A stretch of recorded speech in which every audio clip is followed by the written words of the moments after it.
Sócrates, el hombre que se atrevió a decir, yo solo sé que ustedes no saben nada. Capítulo 1. Vida y origen, el filósofo descalzo que fastidió a toda Atenas. El nacimiento del sabio Feo. Atenas, siglo V a.C. El aire huele a aceite de oliva, sudor y democracia recién estrenada. En un barrio modesto de la ciudad, una comadrona da a luz a un niño de aspecto, digamos, difícil de adorar. Nariz prominente, ojos saltones y cuerpo más adecuado para cargar piedras que para leer papiros. Su nombre, Sócrates, hijo de Sofronisco, escultor, y de Fenareta, comadrona. Años después, el propio Sócrates diría con ironía que de su padre heredó el gusto por dar forma a las cosas, y de su madre, el arte de ayudar a parir ideas. Un filósofo hecho literalmente a martillo y parto asistido. Mientras otros niños soñaban con ser héroes o comerciantes, Sócrates pasaba horas mirando las nubes, preguntándose por qué Zeus nunca facturaba los rayos que lanzaba. Era un niño curioso, lo cual, en la Grecia antigua, era casi una amenaza pública. El joven que prefería hablar a cobrar.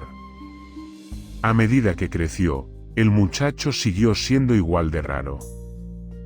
Mientras sus vecinos aprendían a contar monedas, él se especializó en contar preguntas.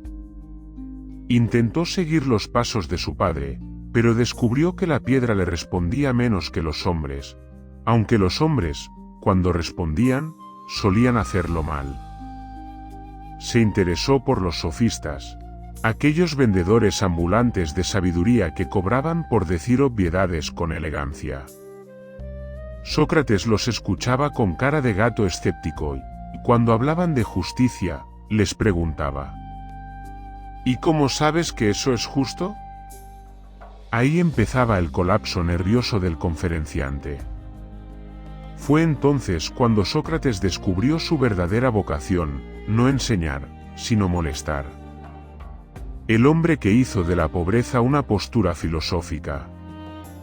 A diferencia de otros pensadores, Sócrates no escribió libros ni fundó escuela.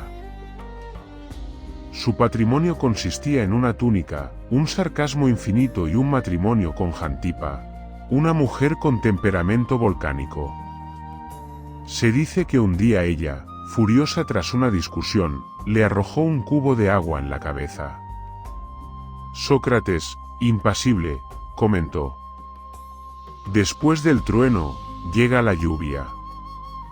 No hay consenso sobre si ella se rió o lo volvió a empapar. Vivía pobremente, pero con una serenidad desconcertante.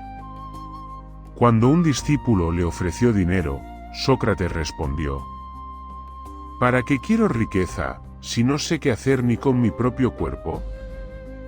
Era el primer influencer del minimalismo. El filósofo de la plaza. Su aula fue el ágora, el mercado de Atenas, donde la gente iba a comprar aceitunas y salía con dudas existenciales. Se acercaba a los ciudadanos y los bombardeaba con preguntas. ¿Qué es la justicia? ¿Qué es el valor? ¿Qué es la felicidad? A mitad del tercer interrogante, la mayoría huía despavorida. Los jóvenes, sin embargo, lo adoraban. Platón, Alcibíades y otros futuros próceres se reunían a su alrededor, fascinados por aquel hombre descalzo que parecía entenderlo todo al revés. Los adultos, en cambio, lo odiaban. Lo veían como un virus de pensamiento libre. Y con razón, Sócrates era la versión humana del error 404, no encontraba sentido a nada y obligaba a los demás a pensar. El hombre que no cobraba por enseñar, para desgracia de su esposa. Mientras los sofistas cobraban fortunas por sus clases, Sócrates predicaba gratis. El conocimiento, decía, no se vende, se comparte.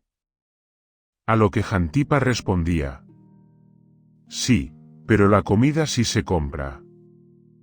Era la primera pareja de la historia que discutía por culpa del contenido gratuito. Aún así, Sócrates no cambiaba su método: caminar, conversar y desmontar a cualquiera que presumiera de saber. No daba respuestas, daba vértigo. El método socrático consistía en demostrar que tus certezas eran arena, y luego invitarte a reconstruirte sobre el vacío. En lenguaje moderno, sería algo así como: resetéate, amigo, que lo tuyo es puro prejuicio. El maestro de los jóvenes peligrosos. Con el tiempo, su fama creció. Los jóvenes lo seguían como si fuera una mezcla entre gurú, psicólogo y troll ilustrado. El problema era que muchos de esos jóvenes pertenecían a familias poderosas, y sus padres empezaron a notar algo inquietante. Sus hijos volvían a casa cuestionando las leyes, los dioses y la política. Uno de ellos, Alcibíades, se enamoró intelectualmente de Sócrates, lo cual dio pie a medio siglo de rumores. Platón lo idealizó en sus diálogos, pero la realidad era más mundana. Sócrates simplemente disfrutaba viendo cómo el pensamiento ajeno se caía a pedazos y renacía entre dudas. El profeta sin templo. Así vivió, entre conversaciones, ironías y zapatos rotos. Mientras los generales hacían guerras, él hacía preguntas. Mientras los sacerdotes ofrecían incienso, él ofrecía argumentos. Y aunque no lo sabía, estaba preparando el terreno para su tragedia. Atenas, cansada de guerras y derrotas, necesitaba culpables. Y pocos eran tan visibles, y tan insoportables, como el viejo que decía que los políticos no sabían nada y los dioses tampoco hablaban tanto como decían. La semilla de su condena ya estaba germinando, regada por el sudor de los ofendidos. Capítulo 2. ¿Qué hizo el hombre que convirtió la conversación en un arma? El filósofo que hizo temblar a los sabios. Atenas era una ciudad orgullosa de sus oradores, sus templos y su ego. Hasta que llegó Sócrates, ese tipo que no escribía, no cobraba y, aún así, lograba dejar a los intelectuales balbuceando como niños. No enseñaba verdades, enseñaba a dudar. Su técnica era simple y cruel: preguntar hasta que el otro se contradecía. Era como un antivirus lógico, implacable y gratuito. ¿Qué es la justicia?, preguntaba. Hacer el bien. ¿Y qué es el bien? Lo que es justo. Entonces volvamos al principio. Y ahí el interlocutor ya estaba sudando como un orador sin discurso. El método socrático. El arte de desarmar con preguntas. El método socrático, que hoy suena elegante, en su época era considerado una forma de tortura dialéctica. Consistía en fingir ignorancia para que el otro se relajara, y luego hundirlo con su propia lógica. Los sofistas lo odiaban porque arruinaba su negocio, los políticos, porque los dejaba en evidencia. Era como si alguien apareciera en un talk show moderno y respondiera a cada frase vacía con: ¿pero de verdad crees eso? Su método funcionaba porque no buscaba convencer, sino obligar a pensar. Y eso, incluso hoy, es peligroso. El hombre que convirtió la ética en moda. Sócrates logró lo imposible: hacer que los jóvenes atenienses hablaran de ética en lugar de sexo y tragos. Les enseñó que el alma debía ser cuidada como un cuerpo, pero con menos aceite y más autocrítica. Decía que el verdadero conocimiento no era acumular datos, sino conocerse a uno mismo. Conócete a ti mismo, repetía. Y cada vez que alguien lo intentaba, terminaba con depresión filosófica. Era el primer coach espiritual sin tarifa ni PowerPoint. Solo ofrecía conversaciones incómodas y verdades difíciles de digerir. el ciudadano más incómodo de Atenas. La democracia ateniense presumía de libertad, pero no sabía qué hacer con un hombre que la usaba para criticarla. Sócrates no era un rebelde armado, sino algo peor, un rebelde lógico. Se paseaba por el mercado desmontando discursos y exponiendo hipocresías. Cuando los líderes hablaban de virtud, él preguntaba por sus amantes. Cuando los soldados presumían de valor, él les recordaba que no podían vencer al miedo de pensar. Atenas lo admiraba, hasta que se cansó de sentirse tonta. El juicio del filósofo. En el año 399 a.C., llegó la factura de tanto sarcasmo. Fue acusado de corromper a la juventud y de no creer en los dioses de la ciudad. En resumen, de pensar demasiado y contagiarlo. El Tribunal Popular lo juzgó. Más de 500 ciudadanos, entre aburridos y vengativos, decidieron que ya era hora de callar al viejo. Sócrates, fiel a sí mismo, usó su defensa para seguir provocando. No merezco castigo, sino un sueldo del Estado por hacerles pensar. Aquello fue su sentencia. La ironía, su último crimen. El veneno de la coherencia. Le ofrecieron huir. Sus amigos, con lágrimas en los ojos, le prepararon un plan de escape. Pero Sócrates se negó. ¿Prediqué toda mi vida sobre justicia y ahora voy a escaparme porque me conviene? No. Aceptó la cicuta con la calma de quien se bebe un té amargo pero necesario. Antes de morir, pidió a Critón que pagara una deuda pendiente, un gallo a Asclepio, dios de la salud. La frase sigue siendo un misterio, pero muchos creen que quiso decir: gracias por curarme de la vida. Murió como vivió, coherente hasta la incomodidad. El legado inmediato, una ciudad culpable. Atenas tardó poco en arrepentirse.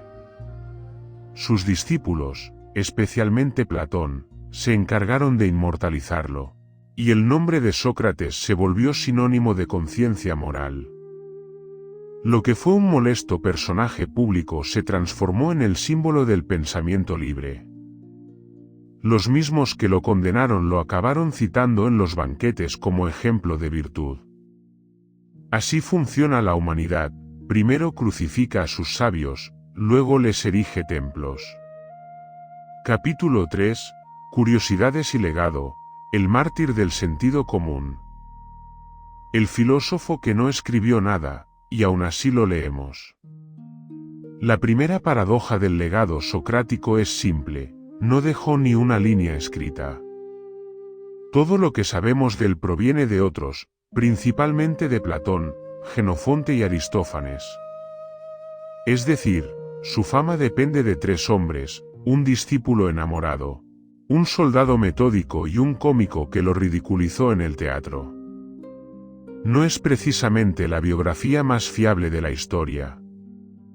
Pero lo curioso es que eso mismo le da fuerza a su mito. Sócrates no hablaba para la posteridad, hablaba para el presente. Y, sin embargo, su voz siguió resonando mucho después de que la cicuta hiciera efecto. El influence involuntario. Después de su muerte, Sócrates se convirtió en lo que hoy llamaríamos un influence póstumo. Su método fue adoptado, adaptado y, por supuesto, distorsionado. Platón lo convirtió en el protagonista de todos sus diálogos, como si fuera el Batman de la filosofía. Cada vez que Platón quería decir algo inteligente, ponía a Sócrates a decirlo. Y así nació el mito del sabio sereno, paciente, casi divino. Pero la verdad, según cuentan sus contemporáneos, es que Sócrates tenía más de gruñón que de santo, olía mal, comía poco, hablaba demasiado y se reía de todo. Era un genio con la estética de un mendigo y la lengua de un cómico. El hombre que convirtió la ironía en religión. Su ironía socrática no era un estilo literario, sino una forma de defensa. Consistía en fingir ignorancia para exponer la ignorancia del otro. Un método tan efectivo que hoy todavía se usa, desde los tribunales hasta las redes sociales.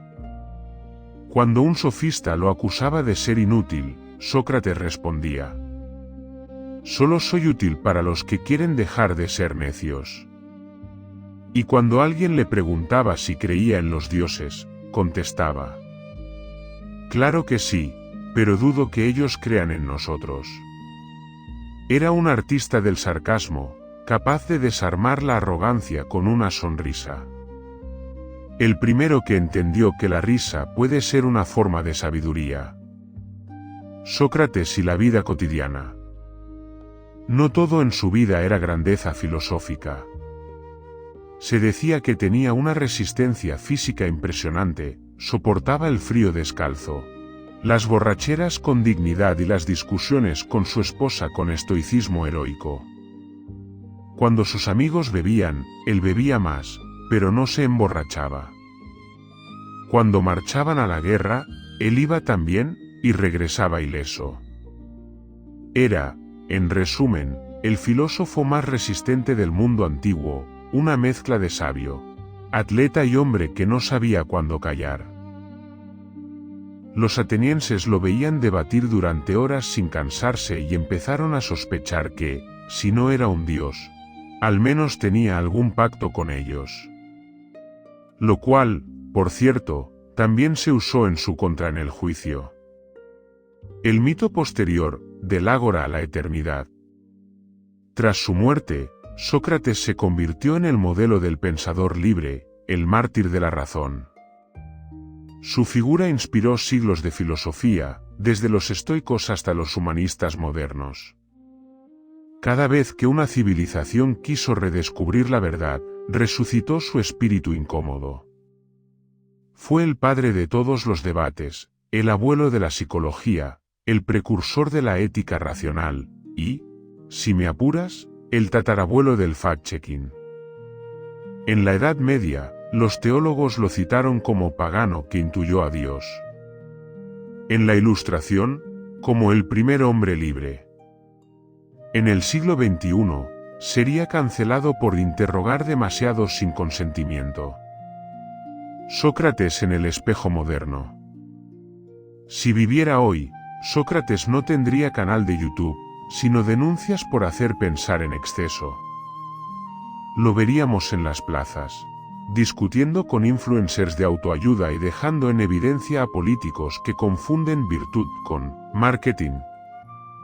Seguiría siendo igual de incómodo, igual de pobre, y probablemente, igual de viral.